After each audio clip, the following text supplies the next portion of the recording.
সকলেই এক হয়ে কাজ করার চেষ্টা করব। এবং আমার তো আপনারা যদি কেউ ভুল ত্রুটি বের করতে পারেন যে না আর মানে কোনো ভুল ত্রুটি আছে, আমি বলবো পরিষ্কার হবে যে আমার যদি কোন রকম কেউ খারাপ ব্যবহার, খারাপ আচরণ বা খারাপ নেশা বের করতে পারে, আমি বলবো আমাকে ভোট দেওয়ার দরকার নেই। কিন্তু যদি আমার দোষ যদি বের করতে না পারেন, তাহলে আমি মনে করি আপনাদের ভোটের দাবিদার। এবং আমাকে আমার পক্ষে থাকতে হবে, আমার জন্য 2টা ভোট কাজ করে দিতে হবে। সেই জন্য আপনারা চেষ্টা করবেন। পৃথিবীর রাজনীতিতে অনেক নেতাই আসছে, অনেক নেতাই সুনাম নিয়ে আসে, 5 বছর পর সুনাম নিয়ে আসে, কিন্তু 5 বছর পর দেখা যায় বদনাম নিয়ে চলে যায়। কিন্তু আমার বাবাকে আমি দেখছি যেভাবে সুনামটা অর্জন করছেন, তিনি মৃত্যুর আগ পর্যন্ত সুনামটা ধরে রাখছেন।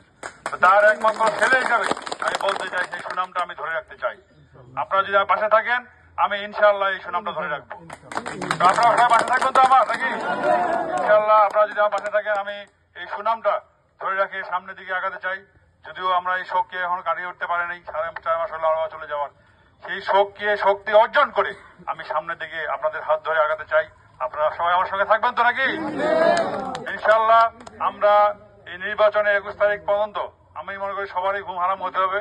সবাই ঘুম হারাম করেই 1টা মাস আমরা কষ্ট করে যদি আমরা শ্রম দিতে পারি, ইনশাআল্লাহ আমরা সুদিন দেখবো ইনশাআল্লাহ।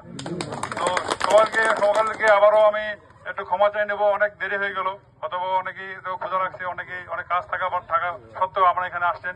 আমি সকলকে আমার পরিবারের পক্ষ থেকে ধন্যবাদ জানাচ্ছি। সকলে ভালো থাকবেন, সুস্থ থাকবেন। জয় বাংলা, জয় বঙ্গবন্ধু। তাদেরকে তবারক আছে, সবাইকে তবারক নিয়ে যাবেন।